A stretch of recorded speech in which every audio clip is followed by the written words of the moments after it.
Radhe Radhe. Hello everyone. Let's begin with a new episode 97 धमकी भरा letter. अभी तक आलिया उसके सामने हमेशा ही एक सहमे हुए बच्चे की तरह रहती थी और आज आलिया को इतने गुस्से में देखकर राजवीर हैरान था. लेकिन आलिया के ऐसे चिल्लाते देख राजवीर को भी गुस्सा आया और उसने अपने गुस्से को कंट्रोल करते हुए कहा, आलिया चुपचाप बैठ जाओ और शांति से मेरी बात सुनो. आलिया ने फिर से गुस्से से कहा, नहीं बैठना मुझे और ना ही आपसे बात सुननी है.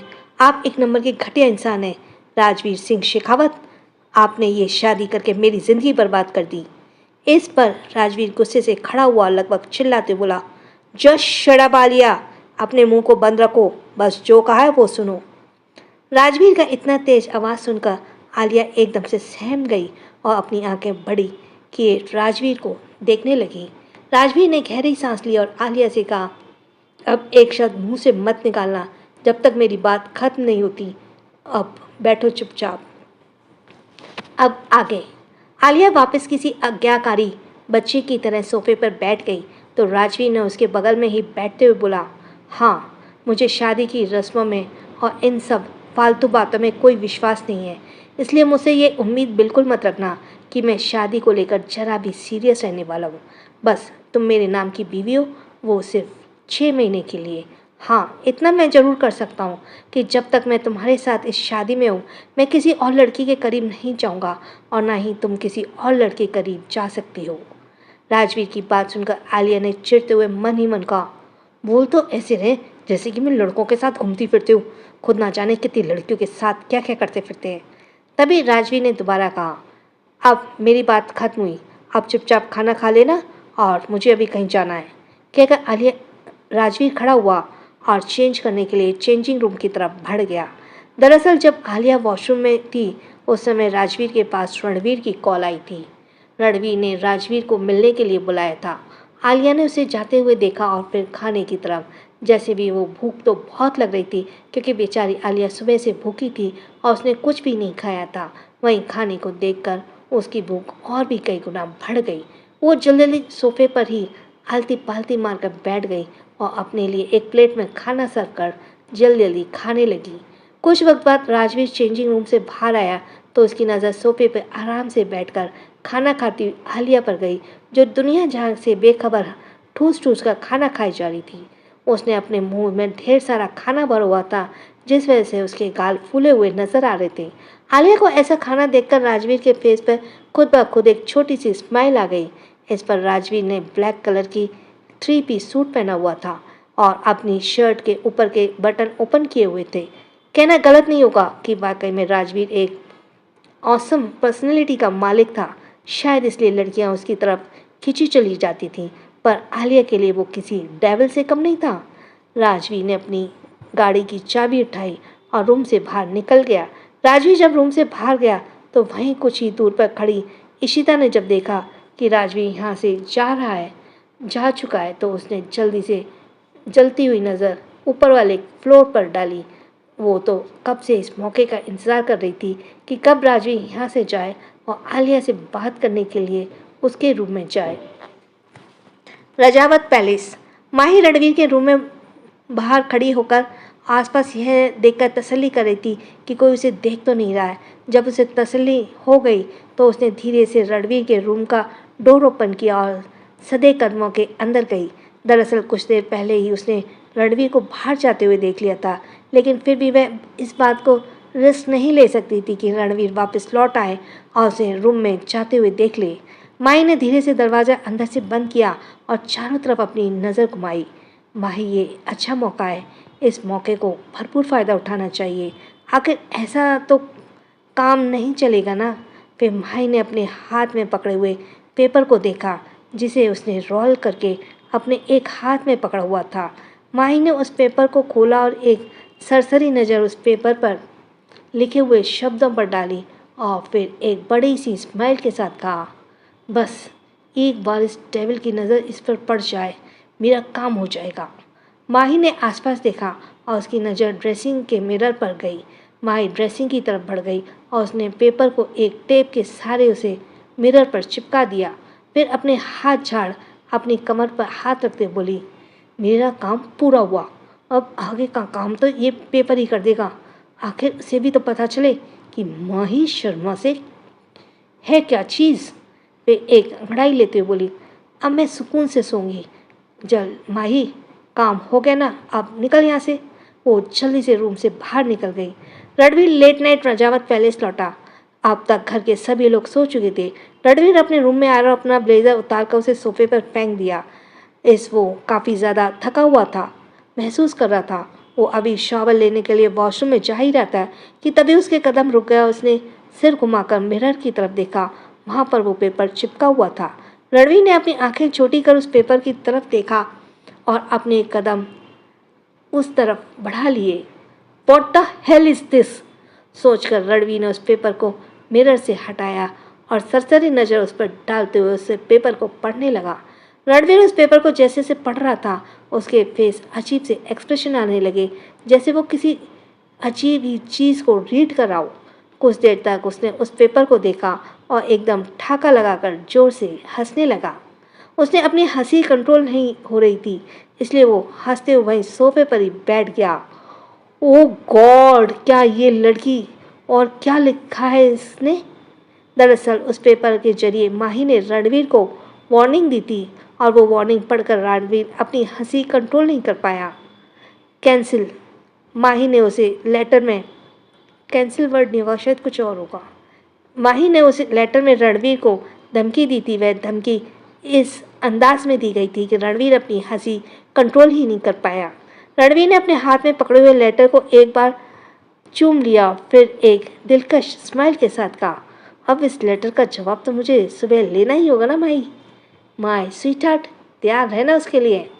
जैसलमेर, एक रेतीले इलाके के बीच बनी सड़क जिसमें दोनों तरफ रेत के टीले थे और गाड़ी फुल स्पीड से उस सड़क पर दौड़े जा रही थी, जिस वजह से पीछे धूल का एक बड़ा सा गुब्बार भी उड़ रहा था। दोपहर का वक्त होने की वजह से बाहर बड़ी तेज़ गर्मी थी, लेकिन गाड़ी के अंदर एसी होने की वजह से शायद अंदर बैठे हुए लोगों को गर्मी का एहसास नहीं हो रहा था। गाड़ी की बैक सीट पर एक अधेड़ उम्र का आदमी, जिसकी उम्र करीब 50 वर्ष की लगभग रही होगी, एक सख्त चेहरा बनाए हुए अपने हाथ में पकड़े टैब की तरफ देख रहा था।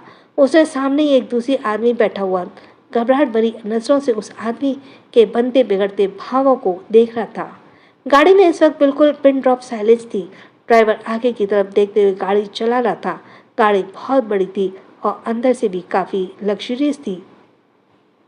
आखिर इस गाड़ी में मौजूद सन्नाटे को तोड़ते उस आदमी ने अपने टैबलेट से अपनी नज़रें हटाई और सामने बैठे आदमी की तरफ देखते हुए कहा, उसे इंडिया में लौटे काफ़ी वक्त बीत गया है और तुम ये खबर मुझ तक अब पहुंचा रहे हो। सामने बैठा इंसान राठी था, जो उस आदमी का असिस्टेंट कह सकते हैं। वह बायां हाथ था। राठी ने थोड़ा डरते हुए कहा, सर मैं आपको बताने वाला था, पर वो कहते कहते राठी रुक गया, क्योंकि उस आदमी की गुस्से से भारी रौबदार आवाज़ उस गाड़ी में गूंज उठी। अगर मगर क्या राठी, मुझे लगता है कि बढ़ती उम्र के साथ तुम अपने काम करने की क्षमता भी खो रहे हो, या काफ़ी वक्त से मैंने तुम्हें कोई सज़ा नहीं दी, इस वजह से तुम अपने काम को ढीले पड़ते जा रहे हो। राठी ने अपने दोनों हाथ जोड़ते हुए कहा, मालिक ऐसी बात नहीं है। दरअसल वो अधिराज जी रजावत, उनकी कोई खबर हम तक पहुंचने ही नहीं देते हैं। उससे पहले ही वो उन्हें हाइड कर लेते हैं। तो उस आदमी ने ड्राइवर की तरफ देखते हुए कहा, गाड़ी रोको। अब राठी समझ गया कि जरूर उसे कोई ना कोई सज़ा मिलने वाली है। वहीं ड्राइवर ने अपने मालिक का ऑर्डर मिलते ही एकदम से गाड़ी का ब्रेक लगा दिया। गाड़ी रुकते ही उस आदमी ने राठी की तरफ देखा और कहा, निकलो गाड़ी से बाहर।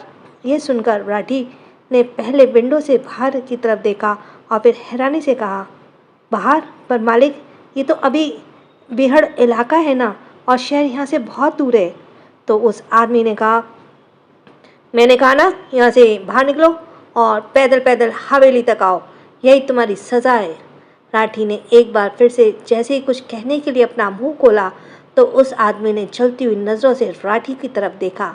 राठी डर की वजह से अब कुछ बोल ही नहीं पाया और चुपचाप गाड़ी की साइड का डोर ओपन कर बाहर निकल गया।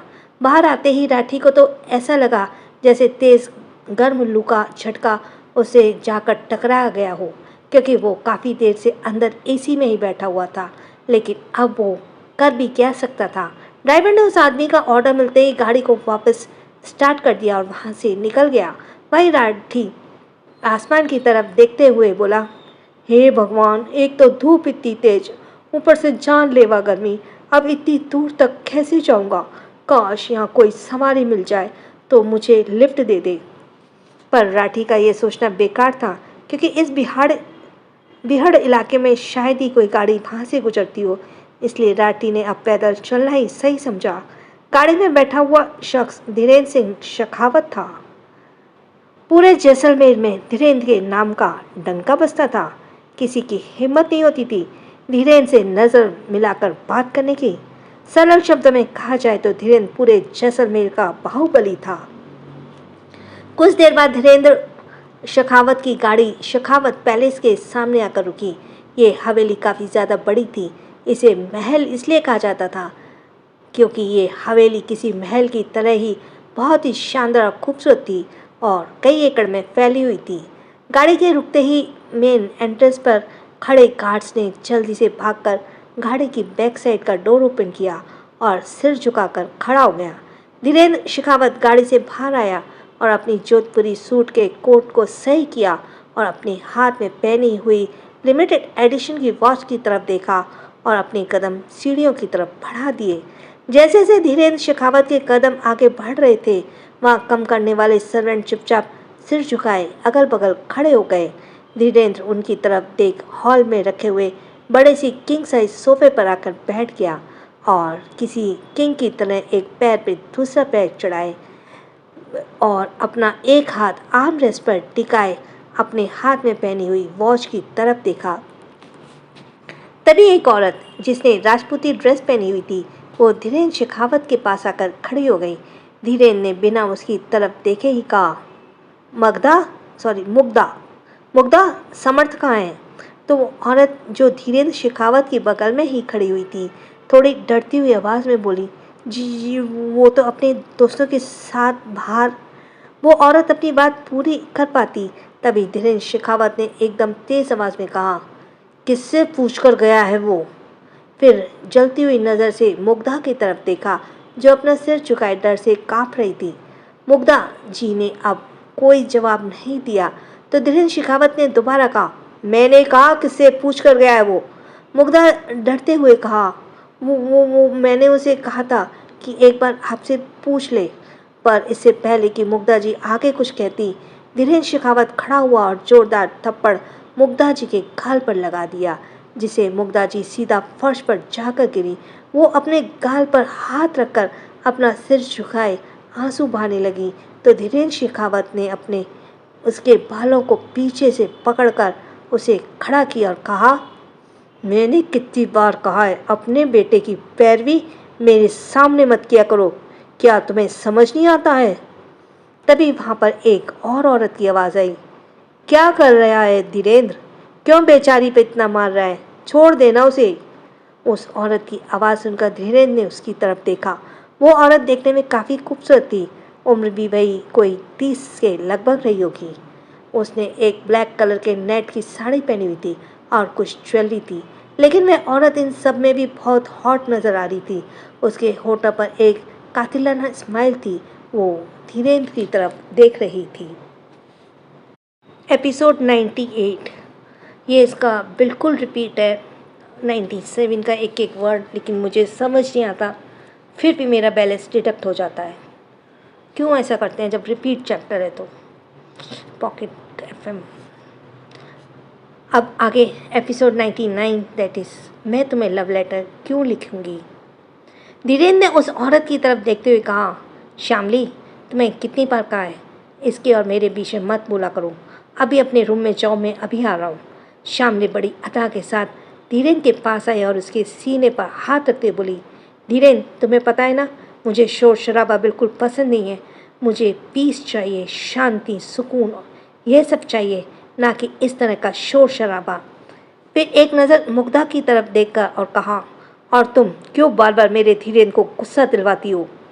धीरेन्द्र ने मुग्धा जी के बालों को छोड़ दिया और श्यामली की कमर में हाथ रख उसे अपने करीब करते हुए कहा, मेरी स्वीटहार्ट को यह सब पसंद नहीं है ना?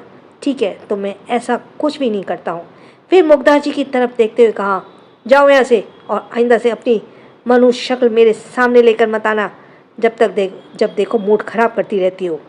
मुग्धा जी, जिनकी आंखों से लगातार आंसू बह रहे थे, उसने बेबसी से श्यामली की तरफ देखा और फिर धीरेन्द्र के उस हाथ की तरफ जिसने उसने श्यामली की कमर को थाम कर अपने करीब किया हुआ था।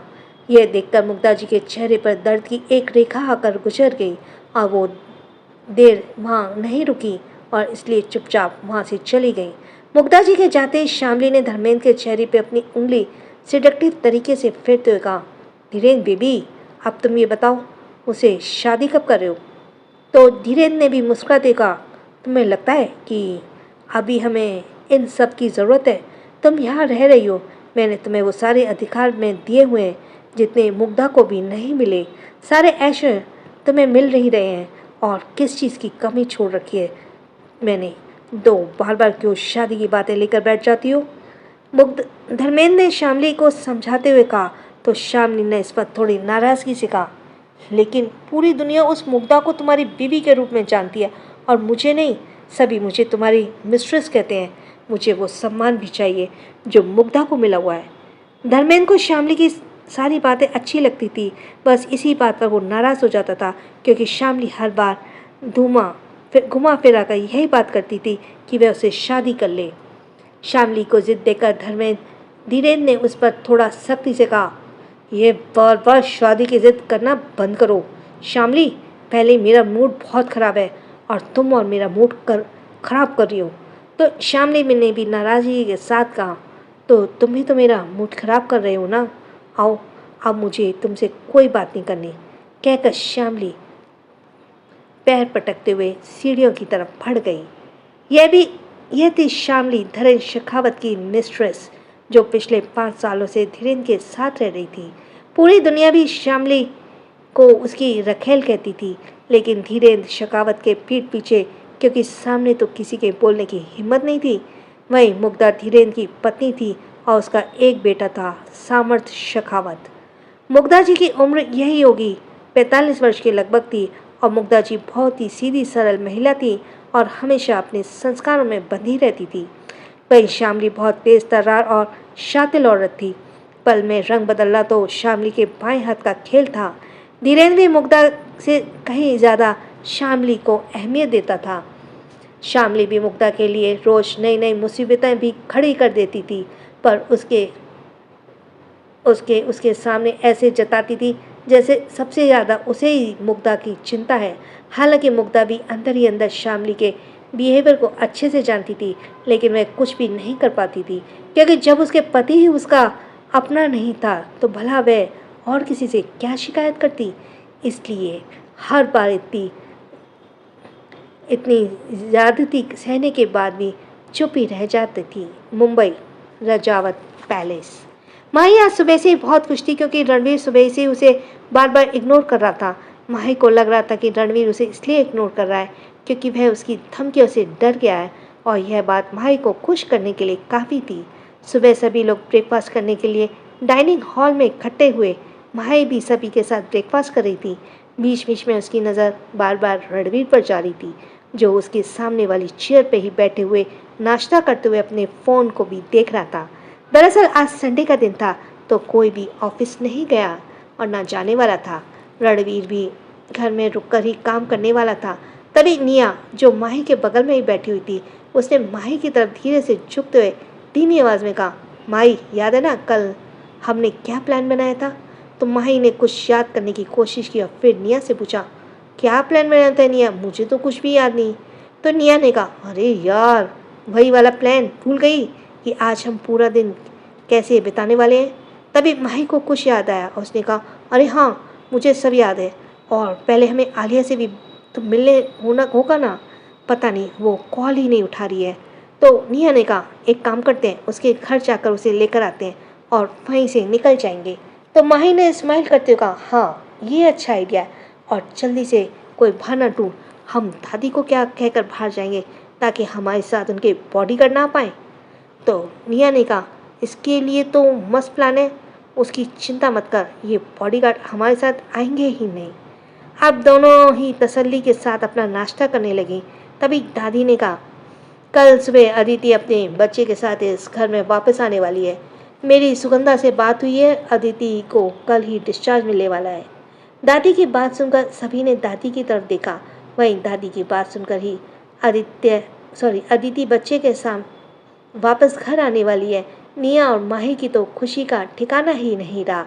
वो तो कब से वेट कर रही थी कि छोटू बेबी घर आ जाए और वो उसे जी भरकर खिलाए।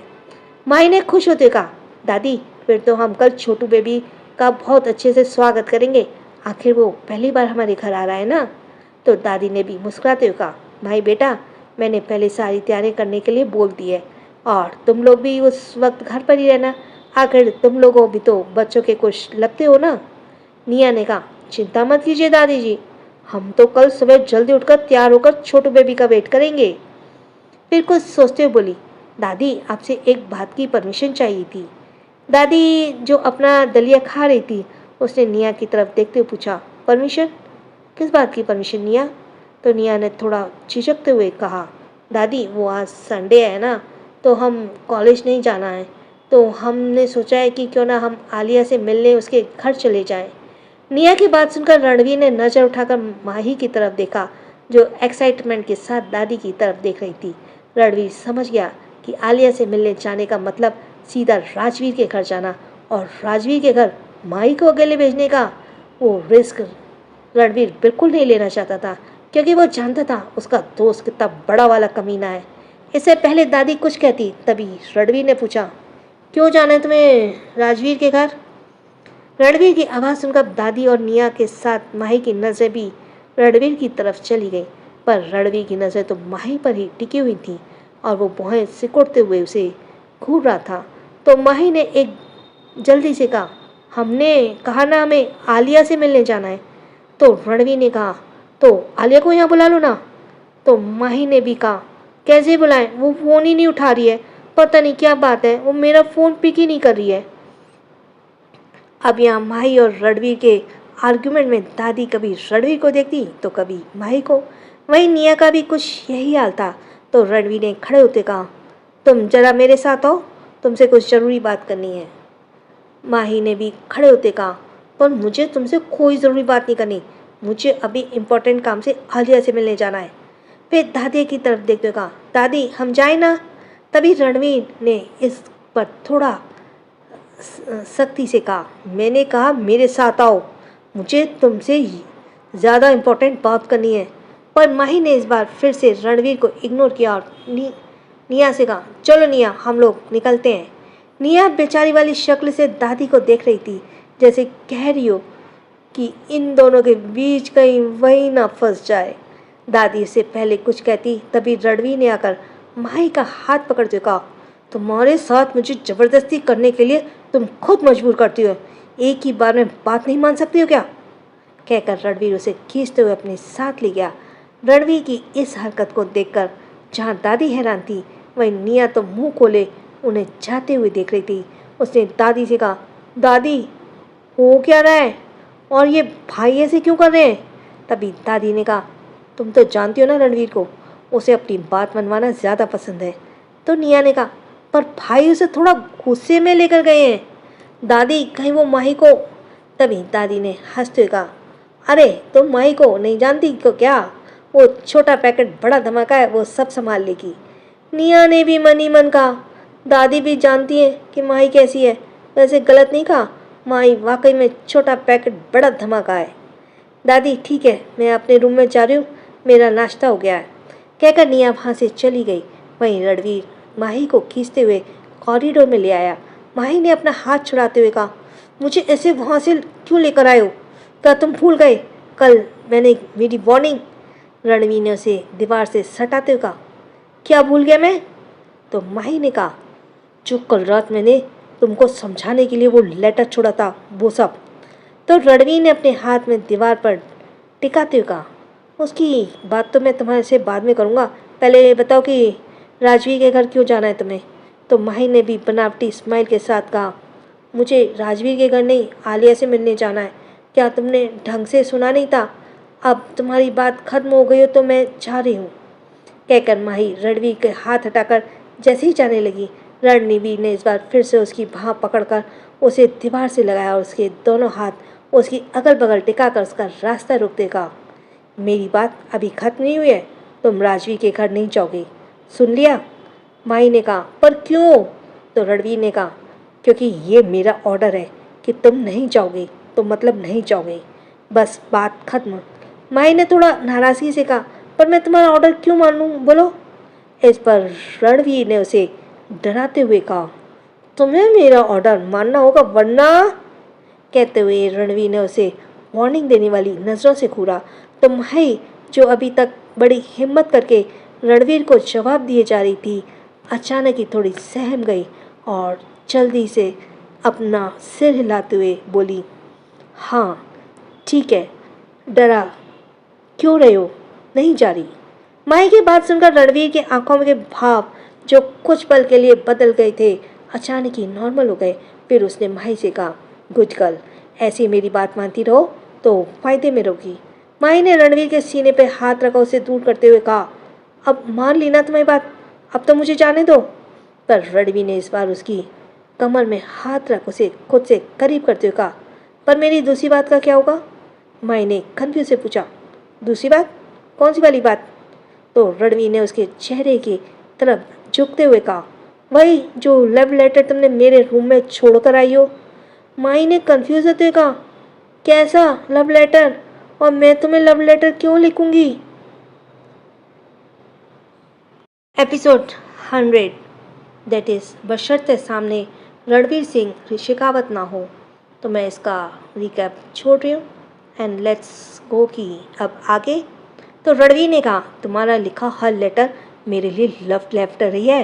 वैसे क्या कहा था तुमने कि जो भी तुमसे पंगा लेता है तुम उसका जीना हराम कर देती हो, और अगर तुम्हारा गुस्सा आउट ऑफ कंट्रोल हुआ तो तुम मुझे इस दुनिया से गायब कर दोगी। माई ने जल्दी से कहा, नहीं नहीं, मैंने ऐसा नहीं कहा था कि मैं ये तुम्हें दुनिया से गायब कर दूँगी। मैंने तुम्हें बताया कि आजकल न्यूज़पेपर में ये न्यूज़ बहुत आती है कि पति ने किया पत्नी को परेशान, तो पत्नी ने गुस्से में आकर उसकी ब्लैक कॉफ़ी में जहर मिला दिया।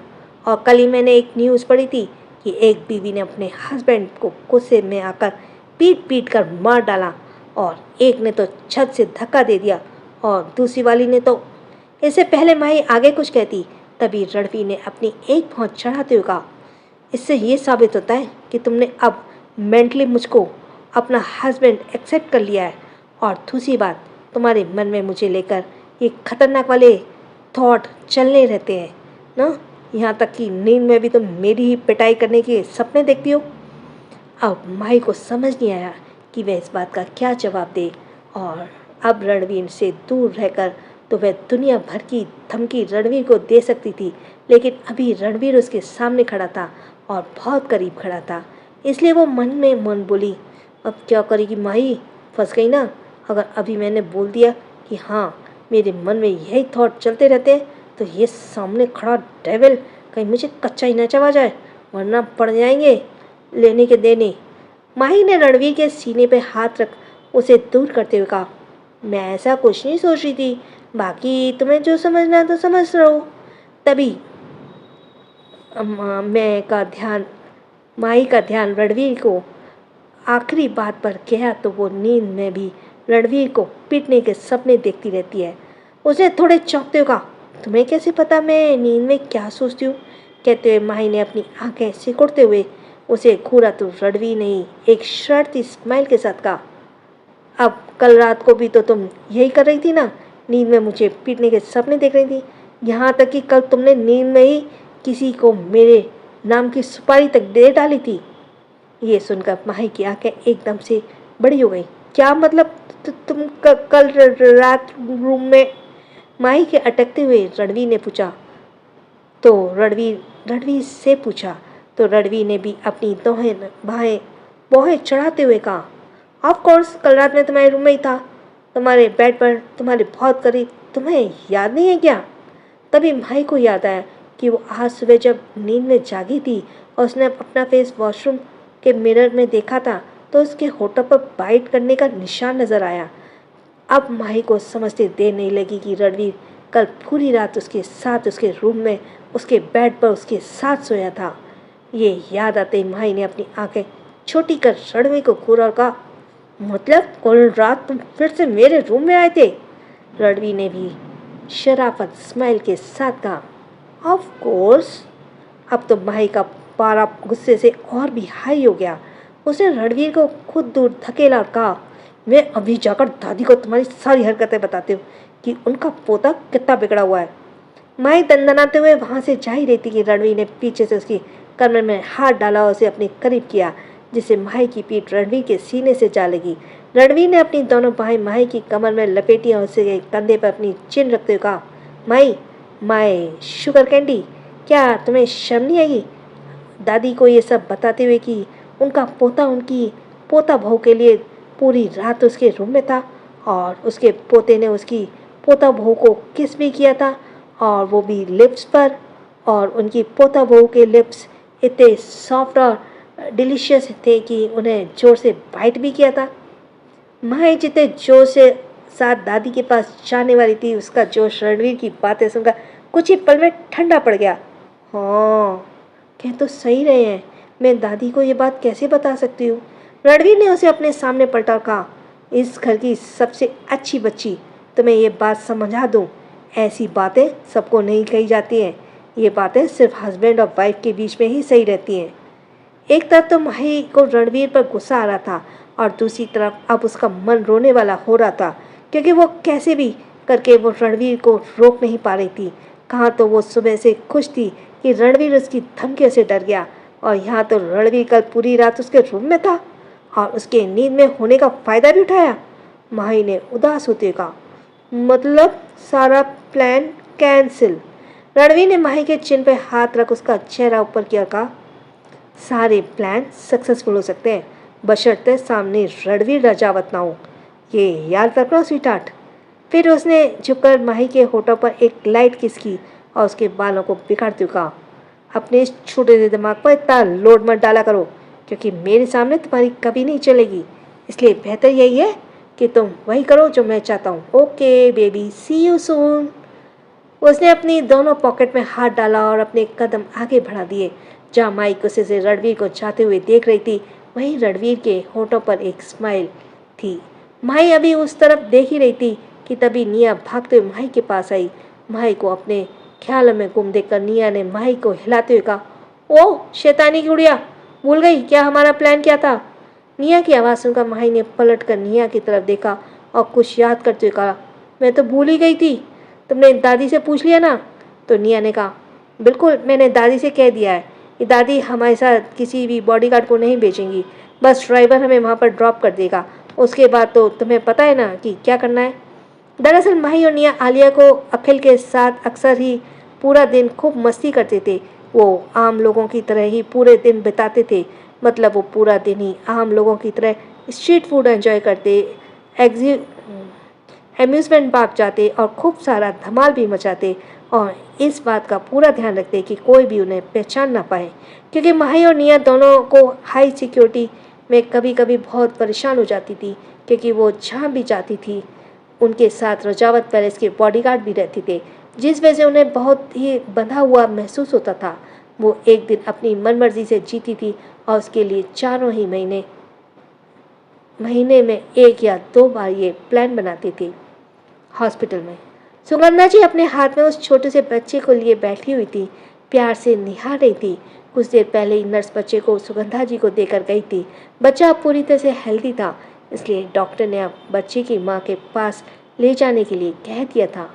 वहीं अदिति बेड पर बैठे हुए अपना नाश्ता कर रही थी।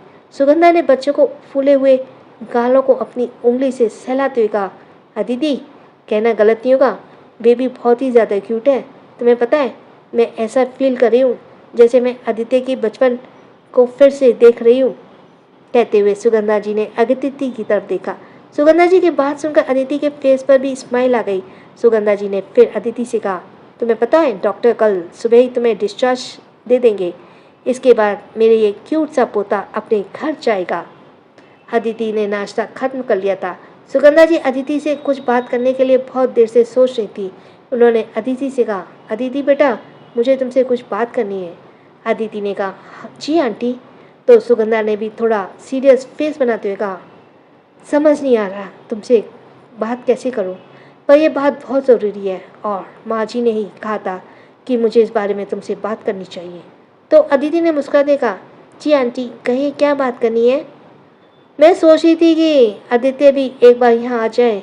मैंने उसे फ़ोन तो कर दिया है, फिर मैं तुम दोनों के साथ ही एक साथ बात करूँगी। अदिति ने ना समझी में कहा, ऐसी क्या बात है जो आपको अदिति जी और मेरे साथ एक साथ करनी है। तभी अदिति ने रूम में आते हुए कहा, मॉम आपने मुझे कॉल किया था, सब कुछ ठीक तो है ना। आदित्य की आवाज़ सुनकर अदिति और सुगंधा जी दोनों नजर एक साथ आदित्य पर गई। आदित्य ने एक नज़र अदिति की तरफ देखा। आदित्य को अपनी नज़र देखते हुए देख अदिति ने तुरंत अपनी नज़र झुका ली।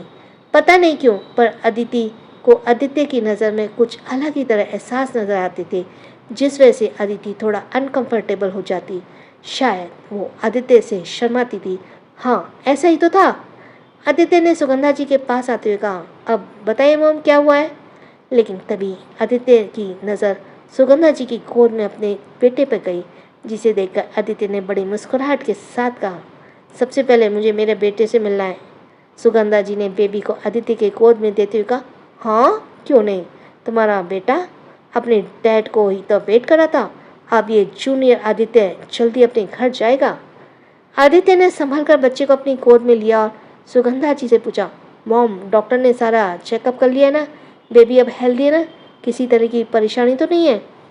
तो सुगंधा जी ने कहा, आदित्य हाँ बेटा, डॉक्टर ने सारे चेकअप कर लिए, बेबी पूरी तरह से हेल्दी है, तुम चिंता मत करो। वैसे मुझे तुम दोनों से बहुत ज़रूरी बात करनी है, इसलिए मैंने तुम्हें यहाँ बुलाया था। आदित्य ने संभाली नज़रों से सुगंधा की तरफ देखा और कहा, कुछ जरूरी बात, ऐसी क्या बात है आपको हम दोनों से करनी है। तो सुगंधा जी ने कहा, दरअसल ये बात तुम्हारी दादी ने मुझे तुम दोनों से करने के लिए कहा था। फिर कुछ देर चुप रहने के बाद, देखो आदित्य, मैं ये बात तुम्हारे बच्चे के भविष्य को लेकर ही कह रही हूँ। दरअसल तुम्हारी दादी और मैं चाहती हैं कि रणवीर और माही के साथ साथ तुम्हारी और अदिति की भी शादी करवा दें। ये सुनकर अदिति और आदित्य दोनों ही चौंक गए। दोनों ने ही एक दूसरे की तरफ देखा और फिर सुगंधा जी की तरफ आगे कहा, आदित्य, बच्चे को माँ और बाप दोनों का ही प्यार की ज़रूरत होती है, इसलिए तुम्हें अपने बच्चे के लिए अदिति से शादी कर लेनी चाहिए। और वैसे भी तुम्हारी दादी को और मुझे बल्कि सारे घर वालों को अदिति बहुत पसंद है। ने अदिति की तरफ देखा और अदिति ने अपने नज़र झुका ली और अपने उसके चेहरे पे कन्फ्यूजन वाले एक्सप्रेशन साफ नज़र आ रहे थे। अदिति ने सुगंधा जी से कहा, मॉम, पर इस बारे में मैं अदिति से बात करना चाहूँगा, क्योंकि अचानक से फैसला लेना हम दोनों के लिए थोड़ा डिफ़िकल्ट है। सुगंधा जी ने कहा, इसमें डिफ़िकल्ट क्या है बेटा, क्या तुम नहीं चाहते कि तुम्हारे बेटे को पूरी दुनिया के सामने एक जायज़ पहचान मिले। देखो बुरा मत माना, लेकिन तुम भी जानते हो कि अगर तुम दोनों की शादी नहीं हुई तो लोग तुम्हारे बच्चे के बारे में तरह तरह की बात करा सकते हैं, और मैं चाहती नहीं हूँ ऐसा हो और कि मेरे पोते के लिए कोई भी गलत बात सोचे। फिर एक गहरी सांस लेकर कहा, तुम दोनों आपस में बात कर लो, जो भी फैसला लो मुझे बता देना। फिलहाल मैं अपने पोते को लेकर जा रही हूँ ताकि तुम दोनों अच्छे से बात कर सको। कहकर सुगंधा जी ने आदित्य के गोद से बच्चे को ले लिया और रूम से बाहर चली गई। कुछ देर तक कमरे में अलग ही तरह का सन्नाटा छाया रहा, जैसे अदिति और आदित्य किसी बात को कहने के लिए सोच रहे हैं। आदित्य ने चुप्पी तोड़ते हुए कहा, तुम इस बारे में क्या सोचती हो अदिति। अदिति को समझ ही नहीं आ रहा था कि वो इस बारे में क्या बात करे। आदित्य की बात सुनकर अदिति ने आदित्य की तरफ देखा और कहा, मुझे खुद समझ नहीं आ रहा आदित्य जी, और मैं आपके साथ शादी कैसे कर सकती हूँ। आप तो जानते हैं ना कि मैं खुद शादीशुदा हूँ। सो इसी के साथ थैंक्स फॉर लिसनिंग। छोटों को प्यार, बड़ों को सम्मान और राधे राधे।